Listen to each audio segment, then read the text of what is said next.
ونصلي على رسوله الكريم أما بعد فأعوذ بالله من الشيطان الرجيم بسم الله الرحمن الرحيم هو الذي أرسل رسوله بالهدى ودين الحق ليظهره على الدين كله الآية صدق اللہ العظیم۔ جس چیز کی آج ضرورت ہے وہ امت کی بیداری ہے، جس چیز کی آج ضرورت ہے وہ امت کی بیداری ہے۔ گر جاگ گئی یہ امت تو پھر ہر طاقت پہ بھاری ہے۔ جس دور میں ملت کے غازی سولی پہ چڑھائے جاتے ہوں، جس دور میں ملت کے غازی سولی پہ چڑھائے جاتے ہوں، وہ دور حکومت ملت سے مکاری ہے، غداری ہے۔ لائق سب تعظیم جبال علم والحکم، ارباب فکر و نظر سامعین، آج کی اس ذی وقار تقریب میں چند منٹوں کے لیے مجھے جس موضوع پر اظہار خیال کرنا ہے وہ ہے حرمت شعائر اللہ۔ جب میں قرآن مقدس کا نظر عمیق کے ساتھ مطالعہ کرتا ہوں تو یہ بات میرے لیے روز روشن کی طرح واضح ہو جاتی ہے کہ اسلام ایک ایسا دین ہے جو نہ صرف عقائد اور عبادات کی تعلیم دیتا ہے بلکہ ان سے وابستہ نشانیوں، علامتوں، شعائر کا احترام بھی ایمان کا حصہ قرار دیتا ہے۔ اور ان شعائر کی تعظیم مات رسم ہی نہیں بلکہ وَمَن يُعَظِّمْ شَعَائِرَ اللَّهِ فَإِنَّهَا مِن تَقْوَى الْقُلُوبِ اور وَمَن يُعَظِّمْ حُرُمَاتِ اللَّهِ فَهُوَ خَيْرٌ لَهُ عِندَ رَبِّهِ کی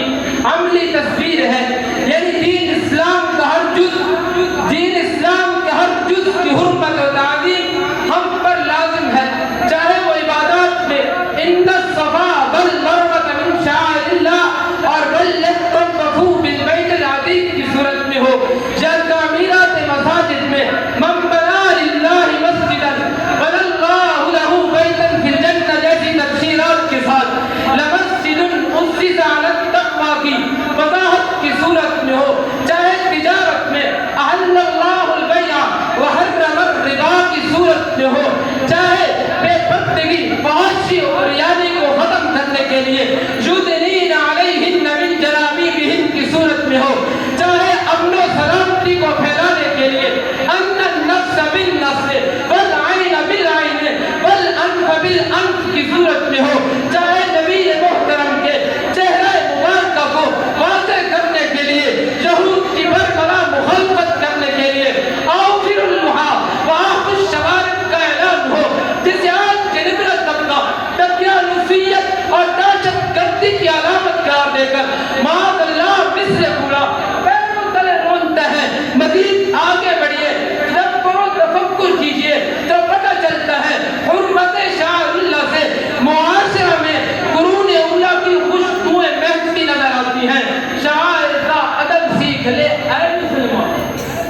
شعائر کا ادب سیکھ لے اے مسلمان، یہی تیرے دل کا تقوی، یہی تیری پہچان۔ ارباب علم و ذکا، دراصل بات یہ ہے قوم کا مزاج بدل گیا ہے۔ یہ قوم جس کی حالت کو اذا تلیت علیہم آیاتہ زادتہم ایمانا سے تعبیر کیا جاتا تھا، اب اسے قوالی میں وجہ جاتا ہے۔ کبھی اس کی دل کو تلاوت سے سکون ملتا تھا، اب میوزک سے راحت ملتی ہے۔ کبھی اس کی روح ذکر اللہ خالیا ففاضت عینہ کی مصداق تھی، اب اس کی روح کی غذا موسیقی ہے۔ کبھی اس کی بیٹی اور بہن کا اجنبیوں کے سامنے جانا ناقابل برداشت تھا، حتیٰ کہ اکفف علیک رمحک وادخل البیت حتیٰ تنظر ما الذی اخرج لیک حمیت تھی۔ آج وہ قوم ترقتی ناچتی بیٹی پر فخر کرتی ہے۔ پہلے جن کو ڈوم بھانڈا کنکر کہا جاتا تھا اب انہیں فنکار، گلوکار، ہیرو، اسٹار کے لقب سے نوازا جاتا ہے۔ ہاں اور یہ کنجر جب کسی مسلمان ملک کے دورے پر نکلتے ہیں تو ان کا شاہانہ استقبال کیا جاتا ہے۔ ہائے میری قوم، تیری بے عزتی، بائے ناکامی متائے کارواں جاتا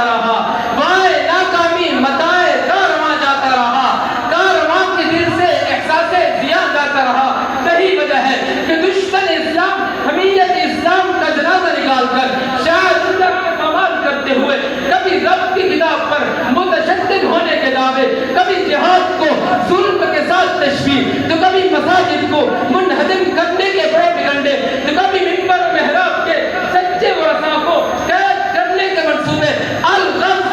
قوانین اسلام کو قدامت کہہ کر ترک کر دینا اور اپنے آپ کو روشن خیال اور جدت پسند کہہ کر خوبصورتی کا جھوٹا لباس اوڑھنے کی کوشش کرنا۔ ارے یہ ظالم حکمراں جو شعائر اللہ کے گستاخ ہیں، اگر تخت نشین ہے تو بڑی بات نہیں، دھول بھی اڑ کے بلندی پہ پہنچ جاتی ہے۔ قیامت خیز ہے افسانہ پر درد میرا،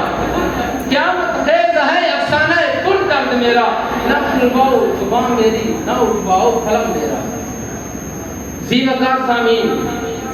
ایک ایسے اسلامی ملک کا واسی ہونے کے ناطے جس کی بنیاد لا الہ الا اللہ پر رکھی گئی،